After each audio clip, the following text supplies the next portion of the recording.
Getting started with the first Java program gi spoken tutorial da taramna ukchari. Tutorial sida aikoina tamgani achamba Java program ama semba, program compile tauba, program run tauba amasung Java da chatnaba naming conventions gi maramda. Masida aikoina Ubuntu version 11.10 amasung JDK 1.6 sizinari. Tutorial si follow taunaba nangi system da JDK 1.6 yaugadabani. Yaudrabadi mari lainaba tutorial gidamak piriba website ta changbiyu.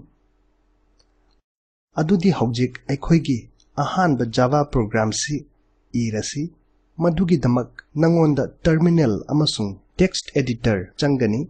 Aihakna gedit si text editor oina sizinari. Text editor da aikoina ahanbada class hello world si semani aduna class hello world sinamo hello world si class ki mamingni amasung open curly bracket enter amasung close curly bracket ani gi marak ki code si class hello world gi oikrani. Haujik file adu mathaki save icon da namlaga save tau. File toina save tauba afaba practice amani. Aduna save as dialog box thoglakle nangi file save tauningiba mafamdu thiro. Masigi home directory sida aina folder ama semani. Demo haina ming tholasi amasung enter namlasi. Mathang folder manungda file du save taurasi. Name text box ta class ki maming du nammo. Java da class ki maming amasung file maming chap managadabani. Aikoina same kiba class hello world du ningsingu. Aduna file si hello world.java haina save taurani. .java si Java file da piba file extension duni. Mathang save button da nammo. File si haujik save taure. Class manungda aikoina main method igani. Parenthesis manungda public static void main parenthesis string arg square brackets na nammo.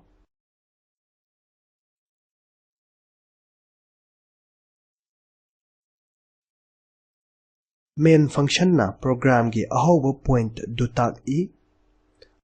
Aikoina tungi tutorial da public static void amasung string describe taugani.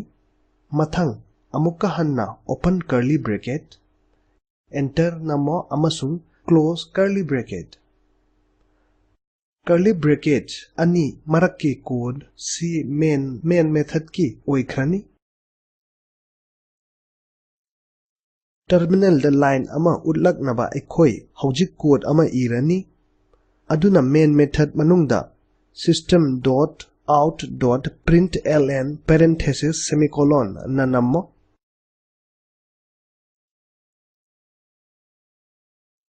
Masi line ama print taubada sizinaba statement duni.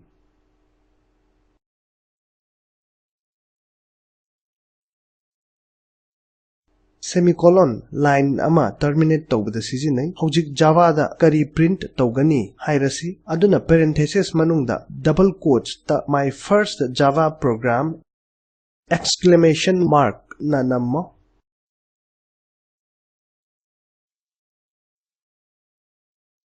File si save icon da nammaga save taurasi.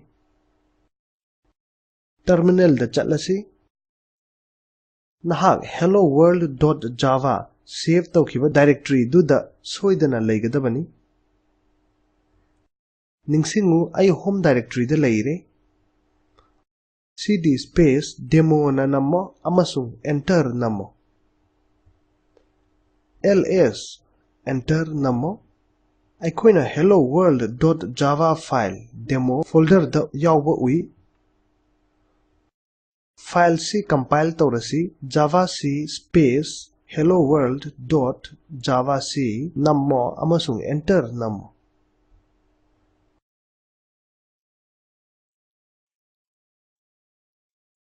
masina ꯑꯩꯈꯣꯏꯅ ꯁꯦꯝꯈꯤꯕ file du compile tawi yare hauzik error udrabanina file si compile tawre ꯑꯩꯈꯣꯏꯅ ꯁꯦꯝꯈꯤꯕ hello world.class file uba fangani file si mafam ama hektada run tawni madudi operating system ama hektada ꯑꯩꯈꯣꯏꯗ java compiler su changoi maram sina java si write once run anywhere na chumna describe tawi mai pakpa compilation matungda command java matam sidana c yaudana space hello world dot java extension yaudana sizinaduna program du run taw amasung enter namu nahakna output my first java program si fangani aduna aikhoigi ahanba java program si ire editor da amuk chatlasi hojik statement gi aroibada laiba semicolon si lauthoklasi save icon da nammo terminal da amuk chatlasi command java c hello world.java du run tawro compiler na error ama piraki masina semicolon si manga suba line da expect tawi hai up arrow na error statement du thilli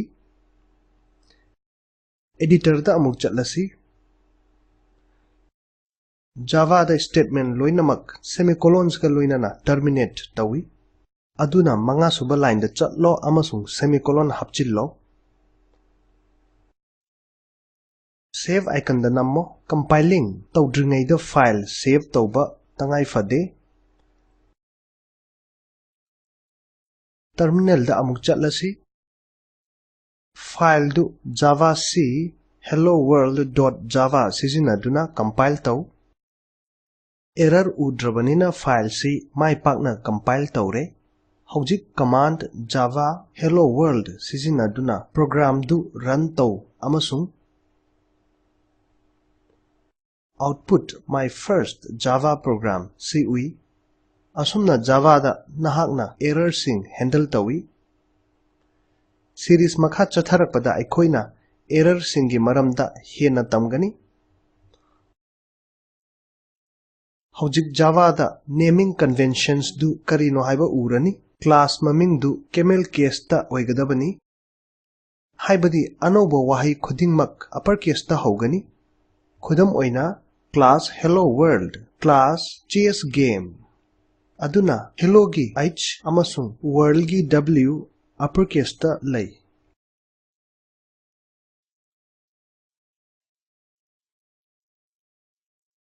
method maming du mixed case ta oigadabani haibadi ahanba wahi du lower case ta hogadabani amasung makhat anoba wahi makhai uppercase ta hogadabani method maming du verb su oigadabani Khudamoina show string main go to help sida show gi s na lower case ta lay aduga string gi s na upper case ta variable gi maming du digits na hauroidabani aikhoi gi class method natraga variable maming gi da keywords sizinaba yade Khudamoina public private void static amasung ahenba mayamgumba keyword sizinaba yade aduna tutorial sida aikhoina achamba java program ama iba compile amasung run toba tamkhre aikhoina java da chatnaba naming convention su ukhre self assessment gi damak java file name and class name should be same print tawnaba achamba java program ama irasi Spoken Tutorial Project hena khangnaba spoken-tutorial.org/what is a spoken tutorial da fangba video yengu Spoken Tutorial Project samlapna palle nahaki bandwidth laitrabadi download tawraga yengu.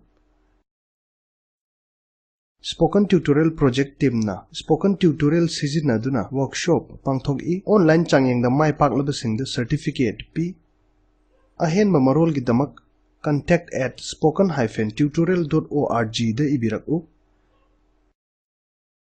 Spoken Tutorial Project si Talk to a Teacher project ki saruk amani. Masi ICT MHRD Government of India gi thongda National Mission on Education na mating pangbani. Mission sige akuppa marol spoken-tutorial.org/nmeict-intro da fangbigani. Tutorial sigi aroi badu lagle. Tutorial si hobijam chetan singna lon handokpani. Ai oken khairakpamni. Saruk yabi bagi thagat chari.